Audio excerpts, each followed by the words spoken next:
It's an amazing, like, it's just, I have to do it. Like, I always talk about Santander. There's never a day, every single morning, I say, thank you, Lord, for another day. I say hi to my mom up in heaven, and I say, what's up, Santander? How's your day going? And I talk to him every single day that I roll into work.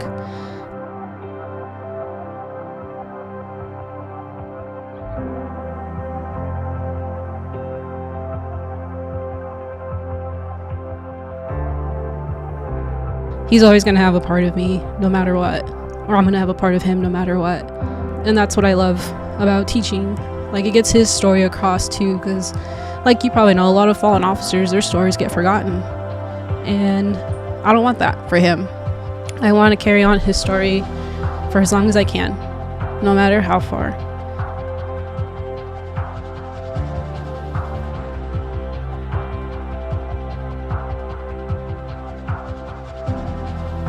But just with all the books, it's just saying love with all your heart. And I usually do. But one day or one night when I was reading, I just randomly thought about it. And it's like, part of my heart is hard. It's concrete. It's the hate. It's that stuff that we can never, the hate that we hold towards that person, that thing. And I really thought about it. And I love my family. I love my friends. I love my job. And I honestly thought about it, like, is it worthy for my heart to be part cement? Is that person worth having that piece of your heart so hard?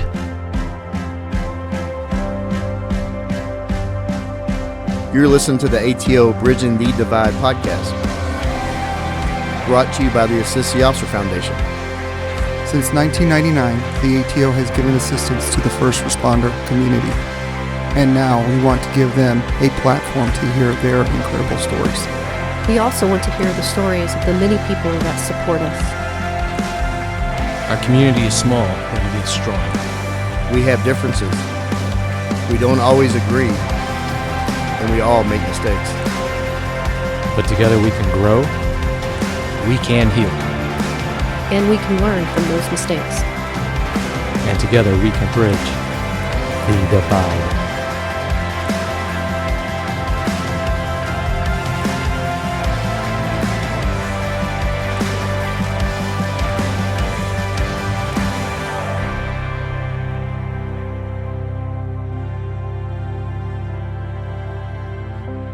Out of the night that covers me, black is the pit from pole to pole. I thank whatever gods may be for my unconquerable soul. In the fell clutch of circumstance, I have not winced nor cried aloud. Under the bludgeonings of chance, my head is bloody, but not unbowed. Beyond this place of wrath and tears looms but the horror of the shade. And yet the menace of the years finds and shall find me unafraid. It matters not how straight the gate, how charged with punishments the scroll. I am the master of my fate. I am the captain of my soul. Invictus. April 24, 2018. A call was dispatched to the Home Depot on Forest Central Drive. It seemed just like a call for shoplifting. But anyone that has put on the badge knows there is no such thing as a simple and routine call. That day, a Dallas police officer answered the last call and did not make it home, and his partner found herself struggling to survive, and her life will be forever changed. We are pleased to welcome back to the show to continue her story, the incredible Crystal Almeida. Crystal Almeida, thanks for being here again with us. Of course, no problem. Thank you for inviting me back. Yep. I want to welcome on co-host Kent Wolverton. He's here. Thank you for inviting me back also. Yep. Still on the performance plan. We haven't had too many guests that have come back on. I think Chris White's the only other guest we've had. Chris Webb. And Chris Webb. Chris Webb, yes, have come back on. Matt Baines. Yeah, Matt's Maybe we've done this a few times. Yeah, Matt's kind of like the Bridging the Divide shelter dog. He just kind of keep feeding him, and he keeps coming around, you know. But we try to go different directions with people's stories. And when you come on back in 2022, I'm going to get into my role in that. And there's a lot that's happened since then. Right. And that's why we want to kind of revisit where you're at now and the journey you're still on. Yeah, definitely. You ready to get into it? Yeah. All right. Well, I want to say, we were talking offline, I'm a little nervous interviewing you because I was not part of the first interview. Yeah. I wasn't in the room. And there's a lot of little backstories behind every episode we do before prepping and the editing and then the aftermath of all the messages that we get from people. There's just so much that goes on that nobody gets to hear about. Right. Well, on your particular episode, I knew it was going to be heavy, and I knew that you did not know me, and we had only met in passing. I wanted you to be completely comfortable with who was in the room. So I knew you knew Misty and Angela, obviously, and Sammy. Yeah. So that's what we went with. I kind of set up the mics. I did a bunch of sound checks, and then I stepped out of the room and waited for 2 hours. Nervously pacing. I was out there smoking. I went through a whole pack. But after it was over, I remember y'all packed up and left, and then I uploaded it and then listened to it on the way home, and I was in tears. Oh. It was very sad. You just recently told me that just recently, after those years that came out, you finally listened to episode 32. I did. First, what'd you think of it, and why did it take so long? Well, kind of like you, the first 20 seconds when I started listening to it and I hear myself talk, I was like, why is this making me cry already? Like, it was like, I was just surprised. But the reason I wanted to listen to it again is because FBI, apparently they do like an officer safety kind of thing for small towns that really don't have many experiences as we do. So they go around the whole U.S. just asking for officer stories, and some way, somehow they found mine. And they asked me, would you mind if we do an interview with you for this officer safety stuff? And I was like, yeah, sure, definitely. I actually do it here for Dallas. Every academy class that goes through, I usually try to go and just give them my story.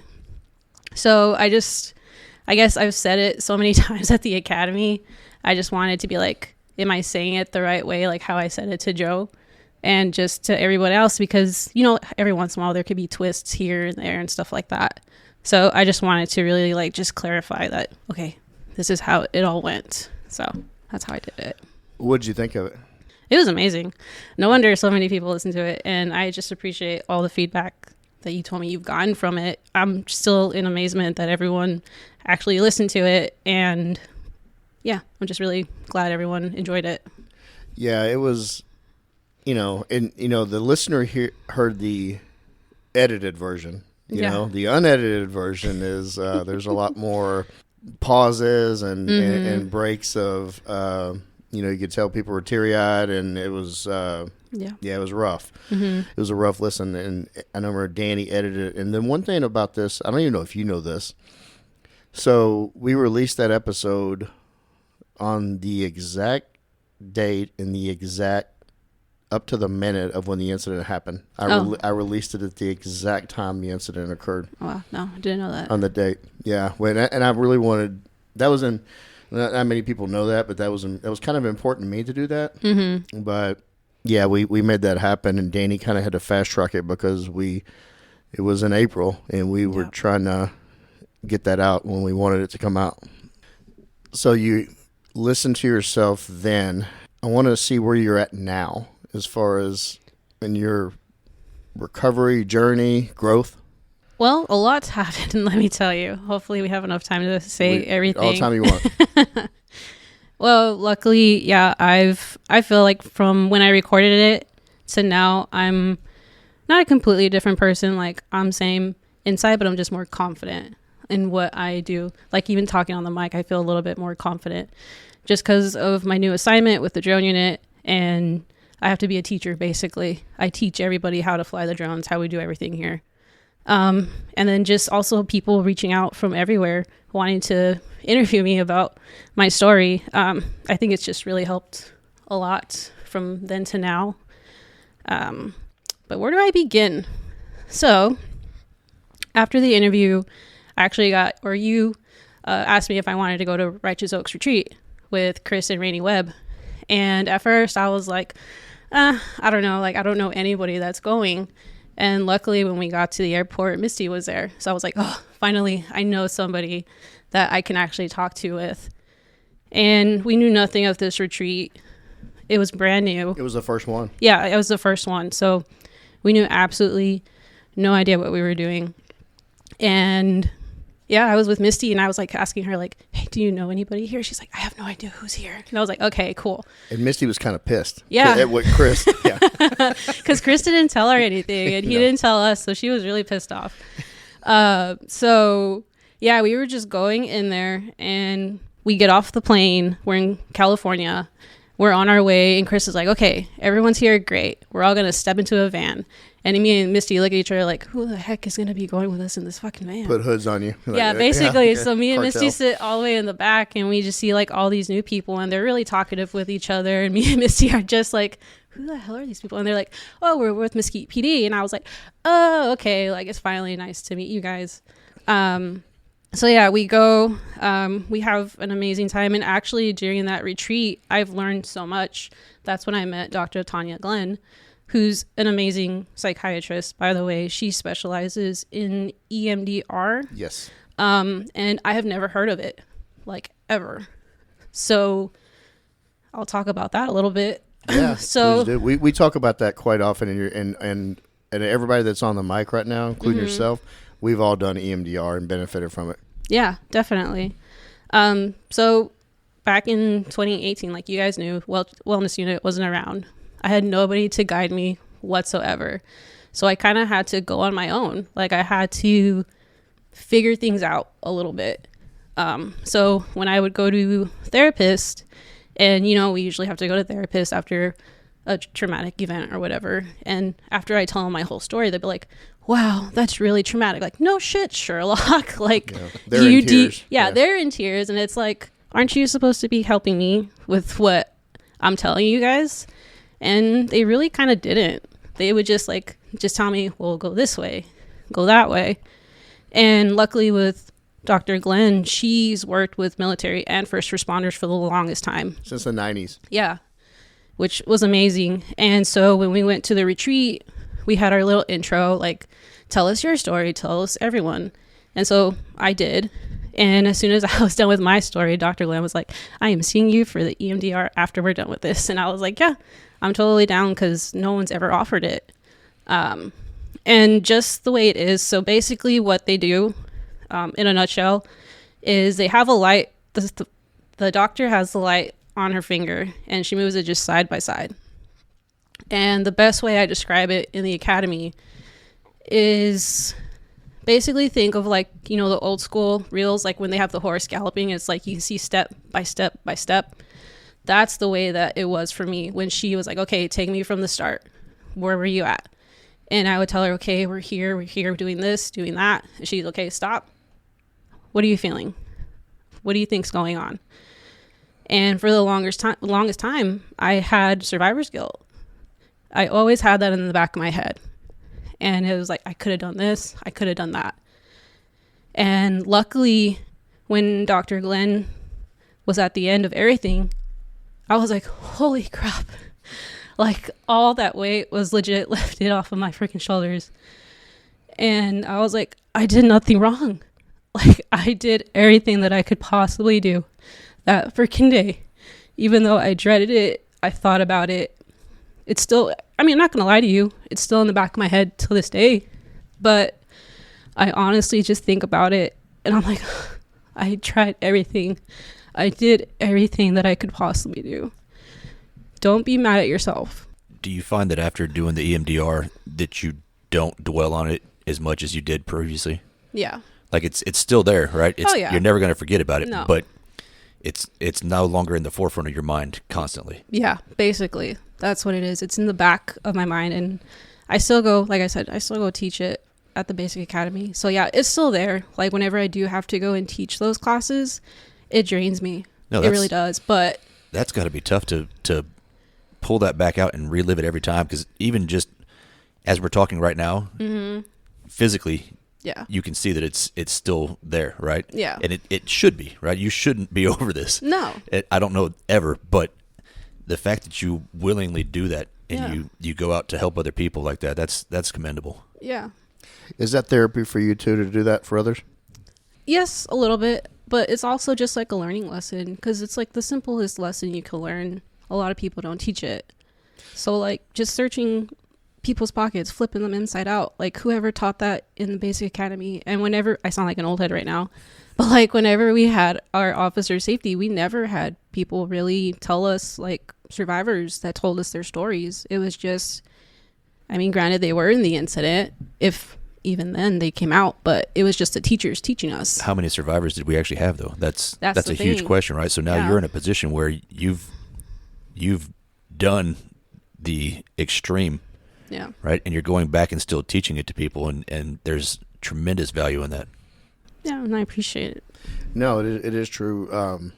Everybody knows that I'm big into the history and even our traumatic history for the Dallas Police Department. And like Kent said, that there are a few people that have gone through something like that actually are still allowed to tell about their experiences, and it is commendable to go out and relive that and talk about it to a room full of people that you do not know. And when you went out and told that to the Righteous Oak people, I would imagine the other people in the room were probably I don't want to follow that nobody one. wanted to go after you. Yeah, probably not. But yeah. But no, I loved Righteous Oaks Retreat, so thank you to Chris and Rainey Webb for inviting all of us to go. If anyone ever needs to go, I'd highly recommend going to Righteous Oaks. It was an amazing place, beautiful, outdoorsy. Got to meet different people, and Dr. Glenn really legit helped me out. She's a great psychiatrist. I still visit her every once in a while. Good. So yeah, she did an amazing job, and honestly, that was just the most relief I've ever felt, especially because no one really talks about survivor's guilt. So it's just that amazing feeling. Like I always just emphasize how amazing it felt, because I just dwelled on it for the longest time. About the survivor's guilt, what did you dwell on most? Just that I could have patted him down. I could have done more research. I could have handcuffed him as soon as I saw him. It's always that I could have. But at the end of the day, what's done is done. There's nothing we can do about it. And that's what really didn't hit me until I finally went through all that therapy session.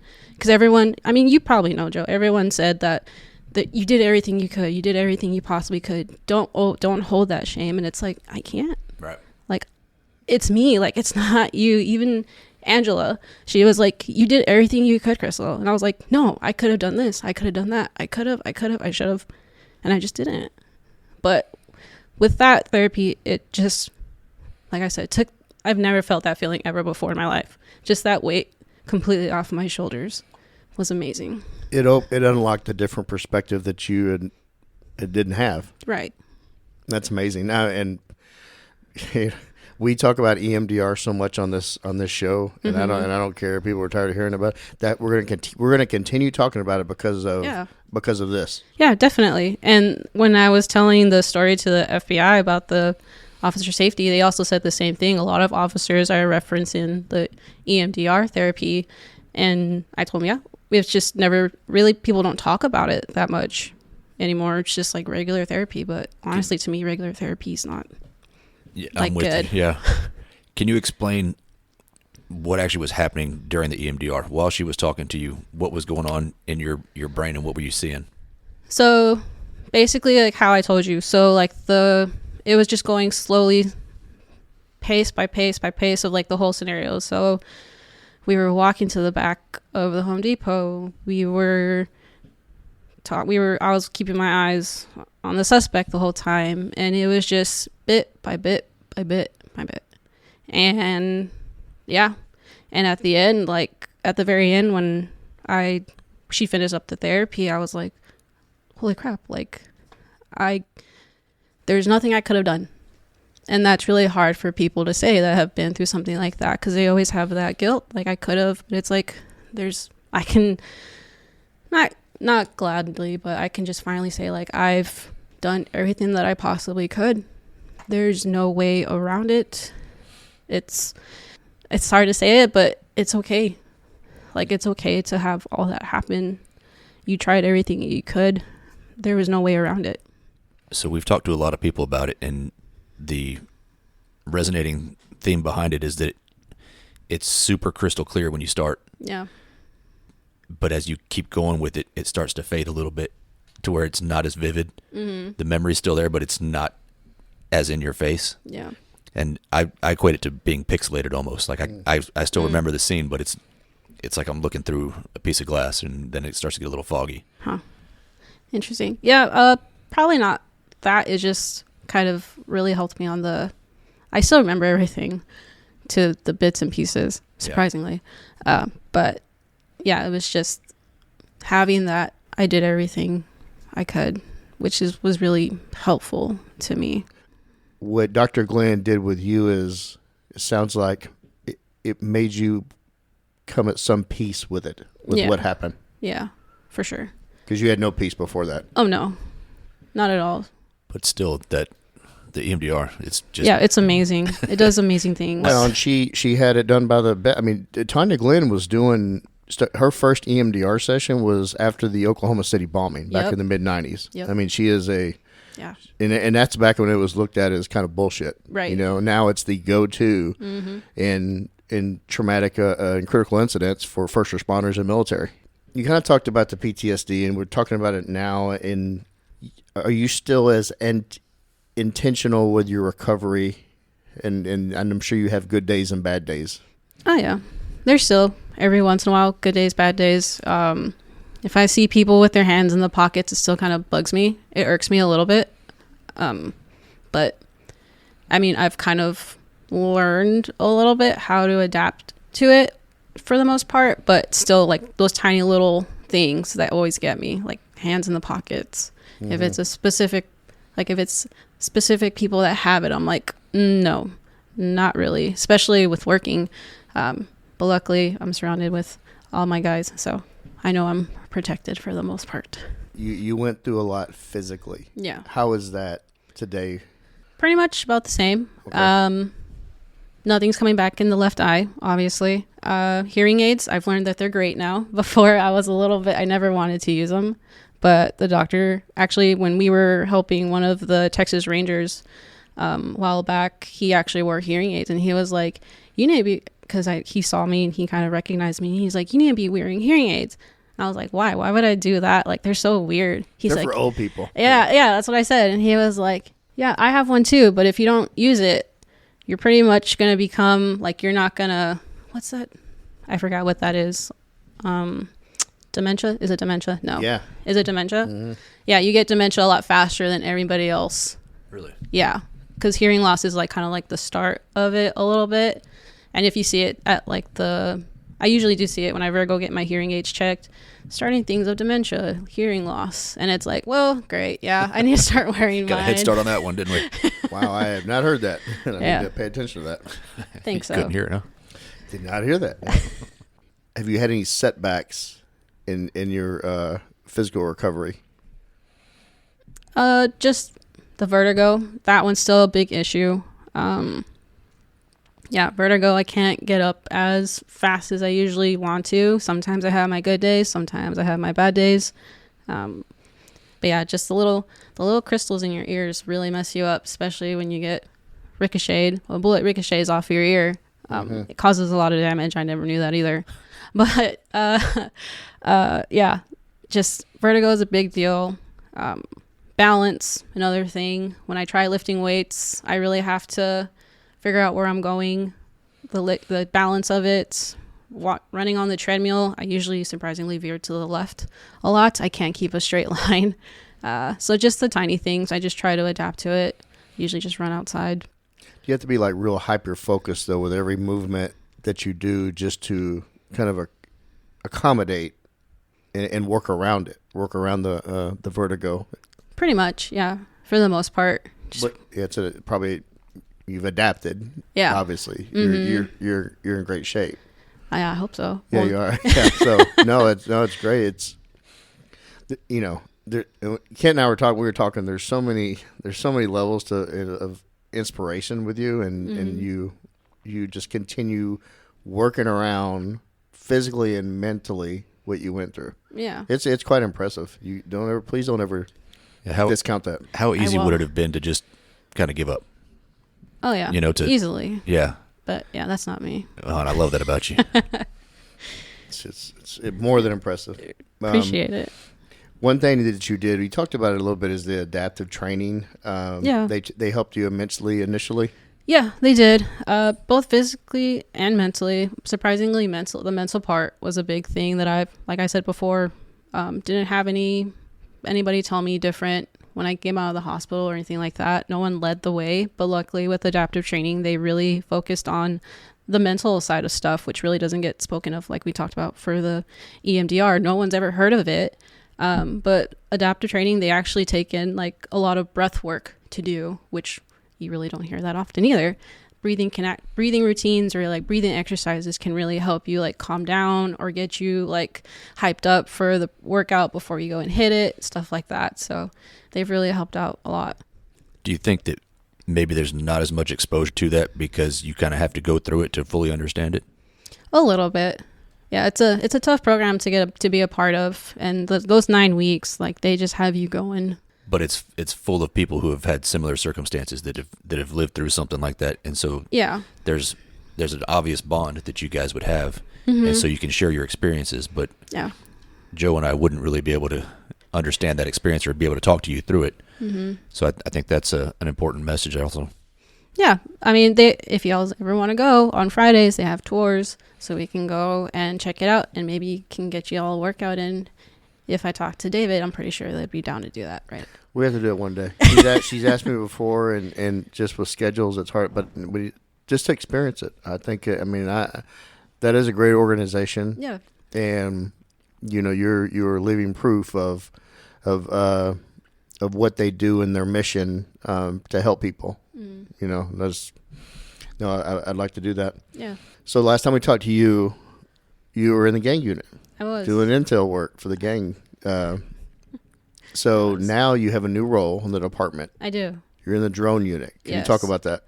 Yeah. So I started the drone unit. I think my first day was like in July of 23. So I actually have 2 years, surprisingly, with the drone unit. I am a drone pilot, which is awesome to say because, I mean, with all the stuff that I've been going through, I can actually do something. And the thing that I love about drone unit is that, gosh, I'm going to feel like I'm teaching right now. The main message for drone unit is to reduce or eliminate unplanned use of force. And that's what we send the drones in for. So technically, I can go in, but not me personally. The machine can. So at least I can help. I feel like I can help out a lot tremendously with sending the drone and letting fugitive or narcotics or whoever's running the op, like, hey, there's someone in there. We don't know what they're doing. We don't know if they have a gun. We're following them. Or if he's aggressive, hey, this guy's inside. He's really aggressive. Do what you guys got to do, type of thing. But I love it. It's a love-hate relationship, I have to say. I love it just because I can help out everybody, but it's like a hate because I have no time anymore. I don't hardly get home. I'm just so busy. There's only 3 pilots in our unit. That's all we got. And we help fugitive, narcotics, sometimes SWAT, HSI, all the 3 letters that come to Dallas, the Marshals Task Force. We just help everyone and protests, all that stuff. And there's only 3 of us. State Fair. Yeah. That too. Real busy right now. Yeah, especially with like the special events like the Texas OU game. We're probably going to head out there. A little bit. You might be there for a while. Yeah. Yeah. You're in there a minute. Yeah. How hard was it for you to obtain that license to pilot this drone?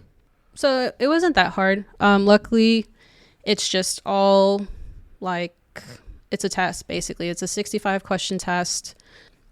You just take it at the airport, wherever they do, just put the tests out. And I pretty much studied on my own. I took my own time to study for it while I was in gang unit. I invested all that time. Luckily, Ross Stinson, he's retired already. He was the one that kind of told me about it because you never really heard about the drone unit before then, I'd never heard about it. And the last time I told you, like, I just want to be able to go out there and fight crime again. And this was technically a way to do it because, like I said, just send the drone. And we're surrounded by all the guys with all the rifles, with all the training, so I can be out there doing what I love and still feel safe for the most part. You know, you mentioned Stinson. So I was working in illegal whenever when he came to me and asked my advice about the drone unit, and it was still very in its infant state. I mean, it's still evolving and growing, Right. and it's only going to get bigger. He asked me what did I think about the drone unit and if he should take that job, and I told him, I said, listen, the drones are the wave of the future in policing for safety and tactical in the tactical world. I said, you absolutely should jump on that if you have that opportunity because it's only going to grow. Yeah, and it is. I mean, obviously you can see a lot of other departments, they have DFR drones as first responders that you can run up in Fusion and send those drones out there to look at the crime scene within minutes or wherever that call location is within minutes instead of driving all the way over there and stuff like that. You just have that drone stuff just ready to go. And yeah, like you said, it's the future. Technology's taking over for the most part. It absolutely is. And we just interviewed one of the CFOs of Axon, Yep. and he told us all about probably 90% of what he said was he's so intelligent was over my head, and I just felt dumb. But it is incredible what they're working on, what they've already got out, and what they have on the horizon. It's pretty amazing. Yeah, and that's the thing with this drone unit. Like, we pretty much branch out to the different technologies. Like, we've worked with Axon. We've run some of the prototypes with them that they have going on. They ask for our advice. How should the drones go? How would you handle this? How would you handle that? So it's really like a branching out kind of Collaborating. kind of stuff that we do. And I love it. Like, I'm the most talkative out of the whole group, believe it or not. But you've had to work on that. I did. You mentioned before about it's helped you grow. You go out and talk. You talk about your incident.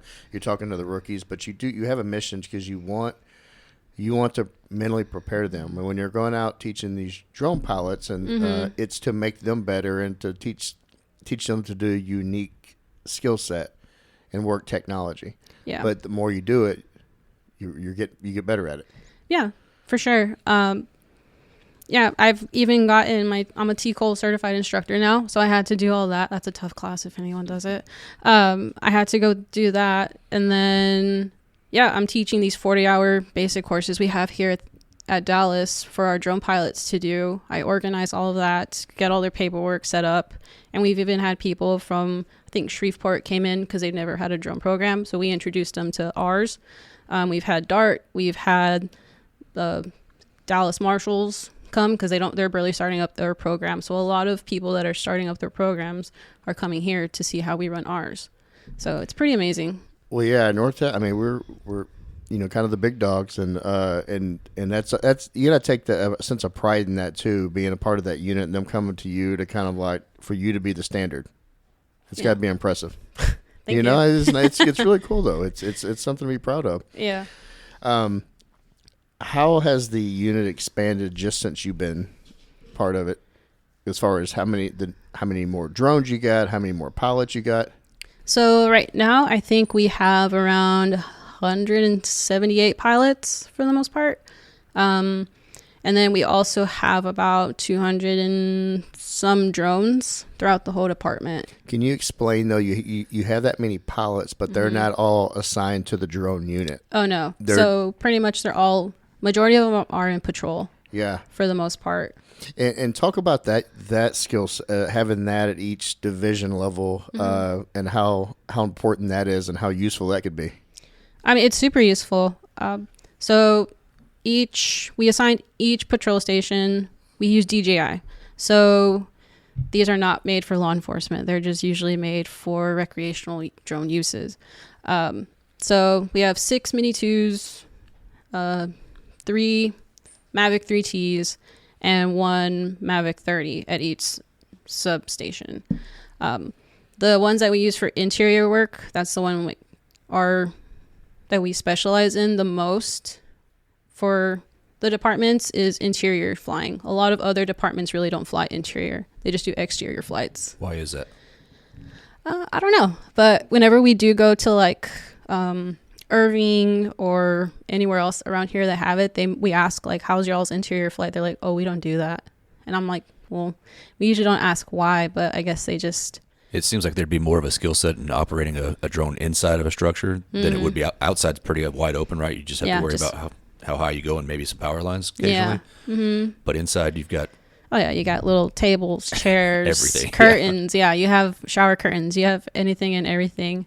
Yeah, I don't know why a lot of departments really don't use interior, at least from what we hear of. But yeah, they mostly use them for exterior, I guess because they're so small. They don't have the manpower possibly to do it. I'm not sure. But yeah, each substation, they have the 6 interior drones, the small ones, and then the other ones are exterior. The interiors, they're about yay big, like a little box size. Size of a shoebox. Kind of, a little bit. And yeah, we just use mostly that one to clear the interior looking for people. We've actually got a lot of requests to search attics. So that's a big one. Instead of sticking your head up there, we usually just send the drone up there, which is really helpful. Smaller area with equal number of hazards. Yeah, it's pretty tough, but we've run a few of them that we can do that with. It's honestly like playing video games. Do you play video games? Not anymore. Not anymore. I'm old and uncoordinated. Well, if you can play video games, congratulations, you're almost a drone pilot. That's what we always tell like the recruiting class, where we ask them, all right, who's played video games? And we're like, congrats, you're almost drone pilots. You just gotta you're taking the first step. Yeah, basically. So each of these drones, you named off several different drones with different capabilities and usefulness. Mm-hmm. So whenever the division level drone pilot, a call comes out and they request a drone. Mm-hmm. Now, do they have access to all of those drones, or they carry them all, or how does that work when they get a request at the division level? So it's pretty much like checking out like a shotgun or checking out anything. You go up to the desk, you ask, hey, the drone pilot, we give each division their list of drone pilots they have in that station. And then they just ask them, hey, can I check out the Mini 2 and the exterior drones? And sure enough, they give them those 2, and then they go and take priority 3s and 4s. If anything big pops up, like an active shooter or something, that's when they go to that. The drone pilot goes to that call, for the most part. But for other stuff, yeah, they just pretty much take 3s and 4s. So priority 3s and 4s are usually your report calls that aren't as necessary to have a police response right away. Mm-hmm. Yeah. So we just have them kind of laying back in case we need some actual help with like the stuff, active shooter, anything like that going makes on. Sense. Yeah, and it's fascinating. You're the first episode we've had. That's why I wanted to get into this because because people are to listen. You're going to have a lot of police. You're going to have a small town firefighters listen, and you're going to have a lot of other agencies that do not have a drone program, and they're probably going to be jealous of what we got after hearing this. But yeah. But yeah, no, drones are an amazing thing that we have. They're very useful. I know SWAT has theirs. Everyone, different units wise, wants their own drones. They're the new thing. Wellness wants one. No, I'm just kidding. Yeah. You can have it for all your trips and stuff and get-togethers. Technically, I take a bunch of cool videos for the. I'd be using it for the podcast more than the actual unit. We know what you'd use it for. Yeah. Peeping in my window. Yeah. Would you trim the bushes back? So I'm getting pesky second floors. Yeah. So you just touched on SWAT's drone. Is their drone different from your drone? The drones y'all use? So I know they have a contract with a American-made drone called Brinks. We've seen them before. We use them. They're not the best. No offense. No offense. But yeah, we prefer DJI. They're just a lot cheaper and a lot more useful. I mean, they have 4K cameras compared to some of the American-made drones that still look like 1980s, like it's a green screen and you see like white pigments for stuff. I'm not kidding you. That's how some of them really are. It's like playing Pong. Basically, yeah. Okay.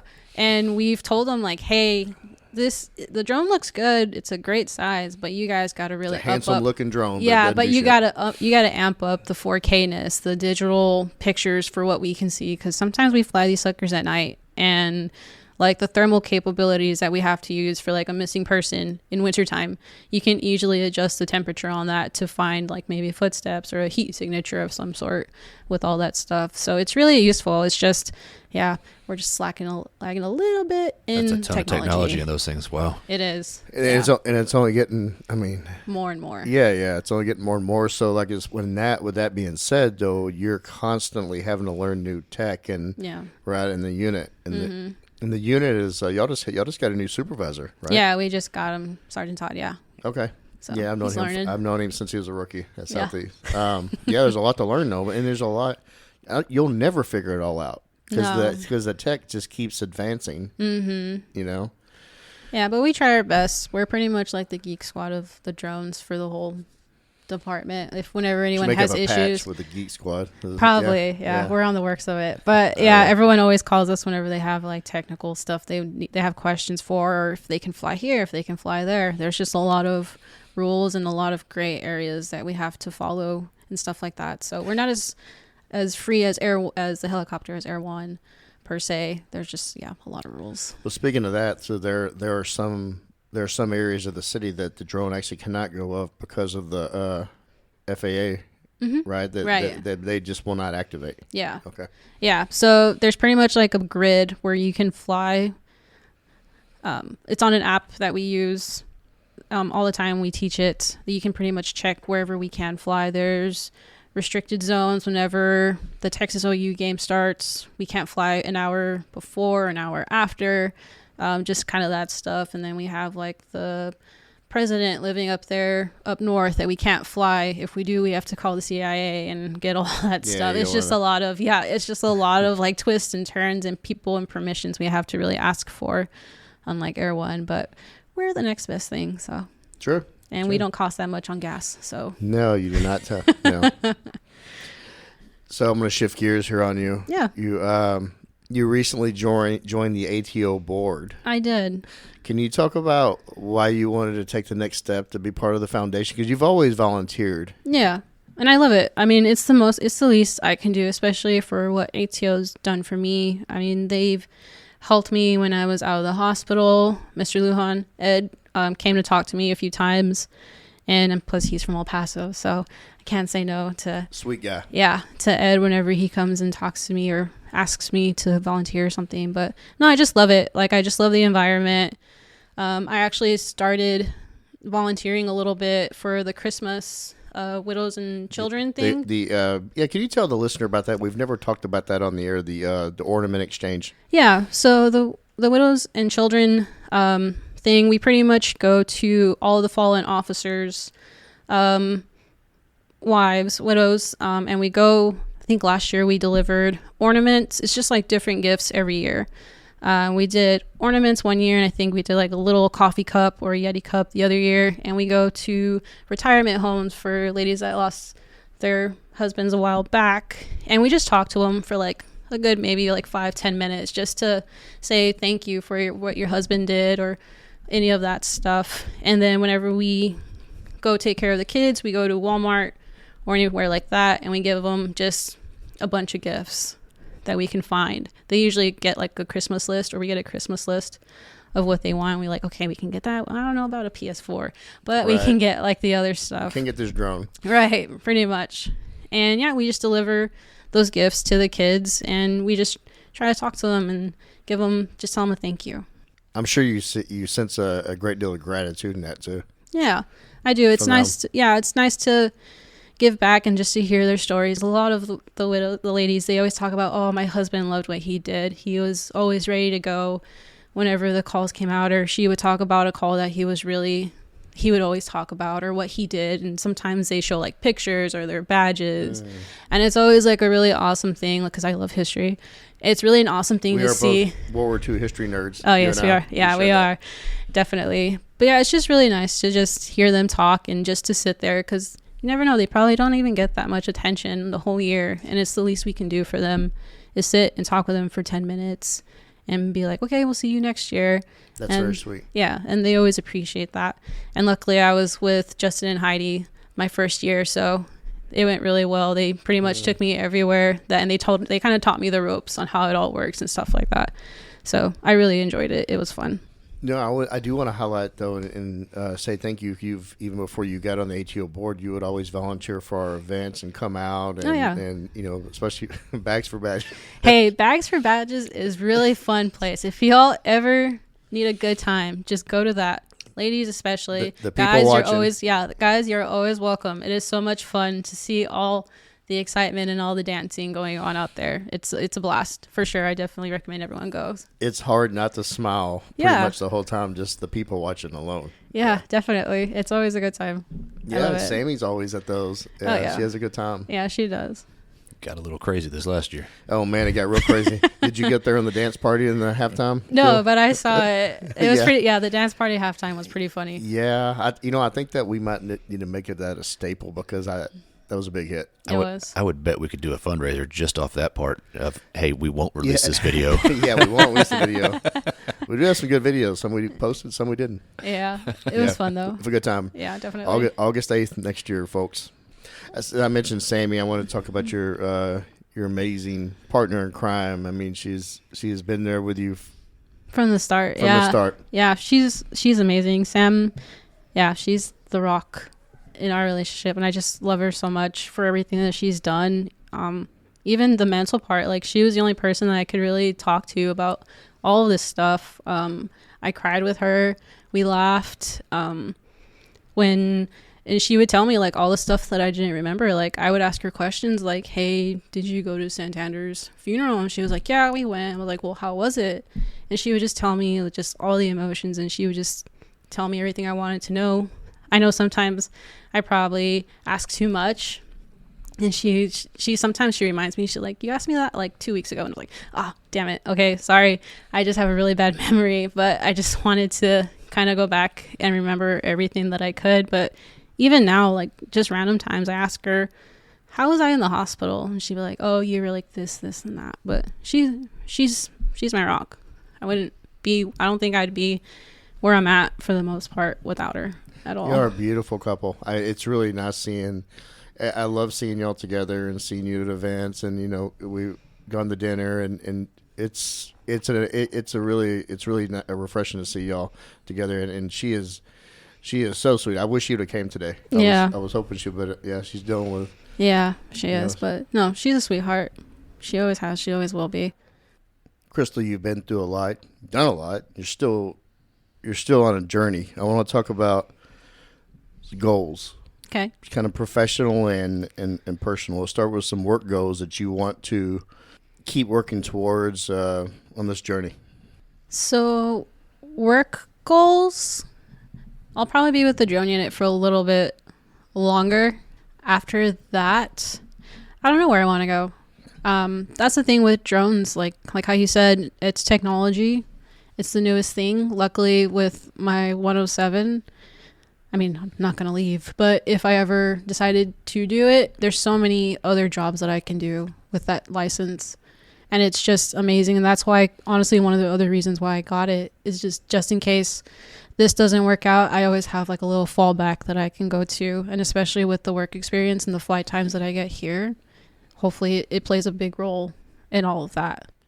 If you decide to do any drone stuff away from the department, like individually for realtors or anybody that does that stuff, or if DJI really wants a fantastic instructor, you know, there's one that's probably got more miles on them than most. Yeah, definitely. And that's a personal and a work goal, in all honesty. Maybe working here in the wellness unit, just because with everything I've done. Maybe work at the basic academy teaching. I call them kids, even though some of them are probably my age or older, but I always call them kids. I call them grandkids. So maybe going to basic academy. Those are legit probably the places I've probably wanted to go, or personnel, even at that, just working somewhere. What about personal goals? I think I've hit quite a bit of personal goals for the time being. Getting over that survivor's guilt.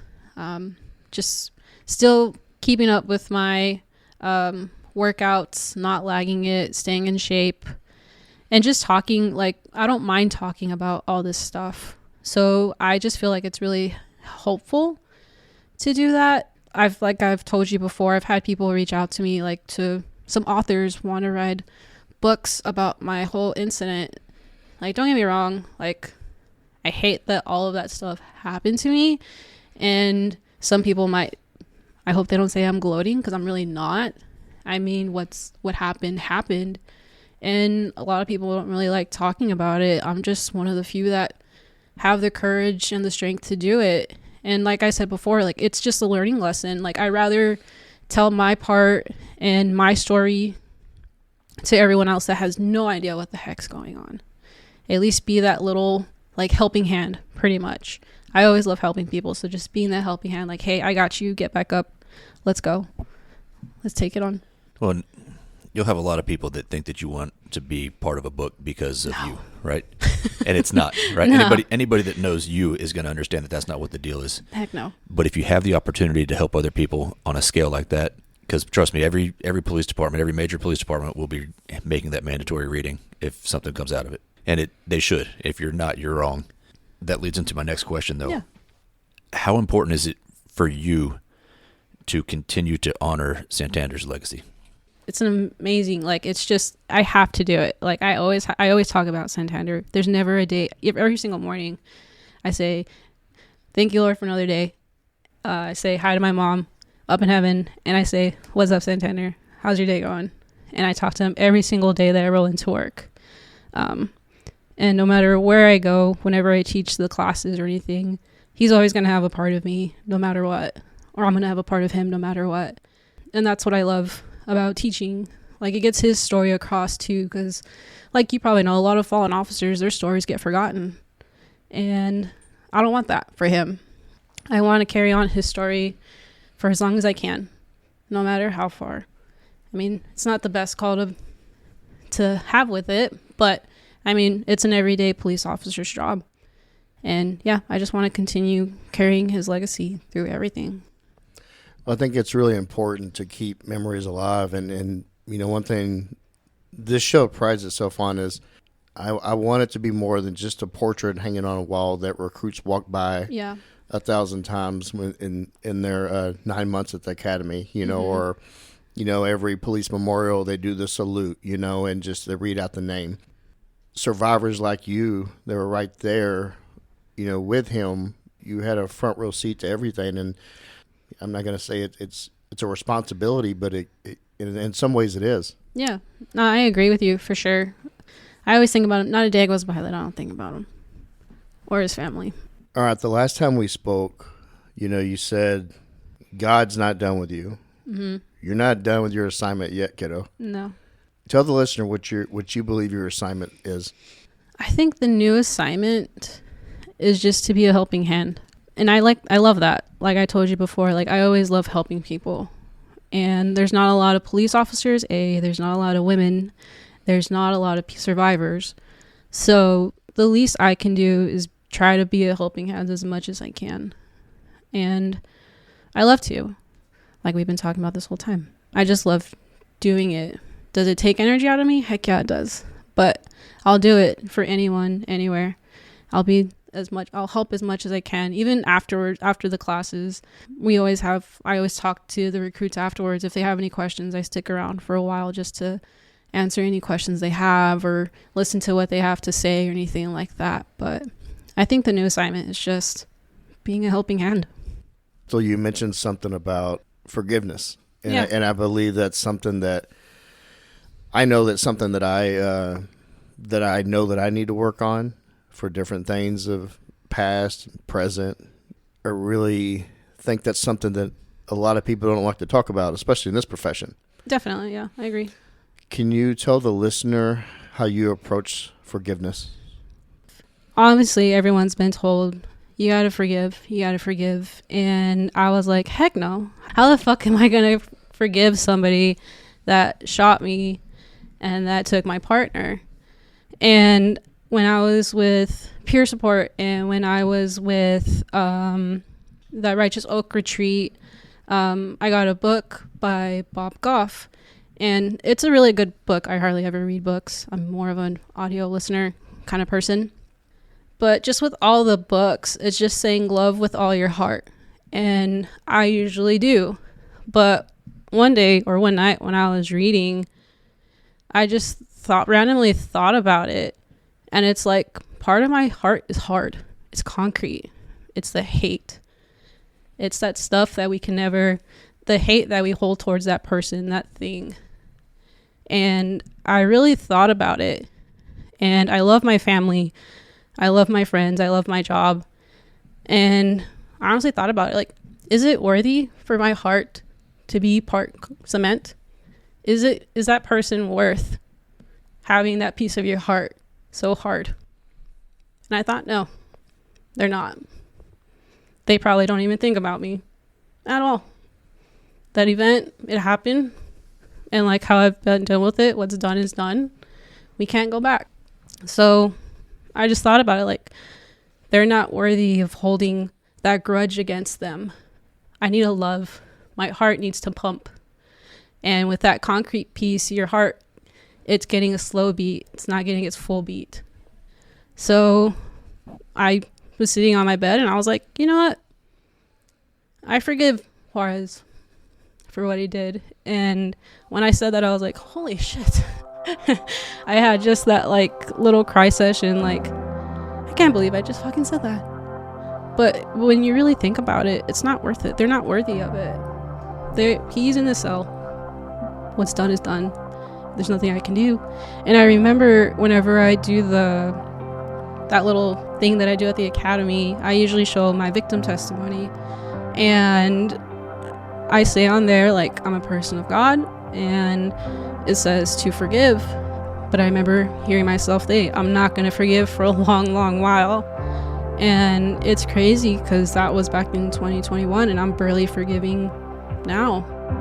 But I just thought of it that way. And I told my wife, Sam, like, just randomly the next day. And I was like, you know what? I actually forgive Juarez for what he fucking did.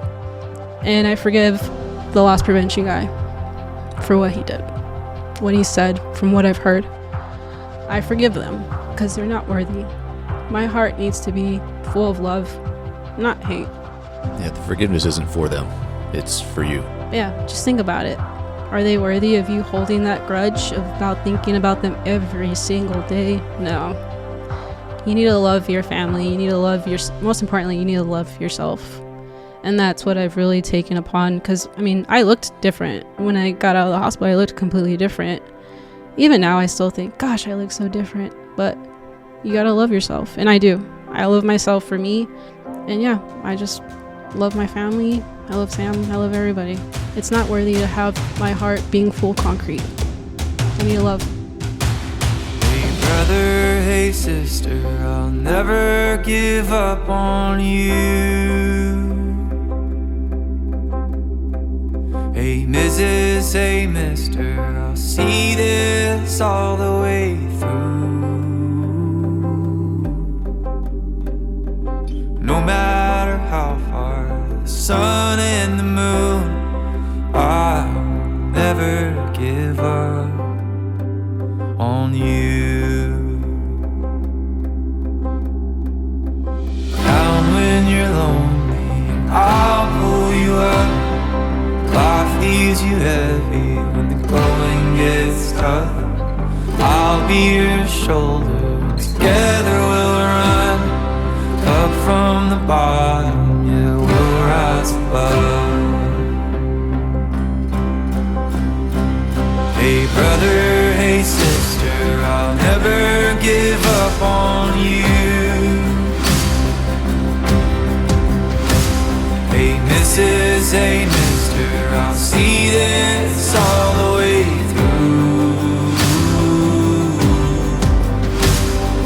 No matter how far the sun and the moon, I'll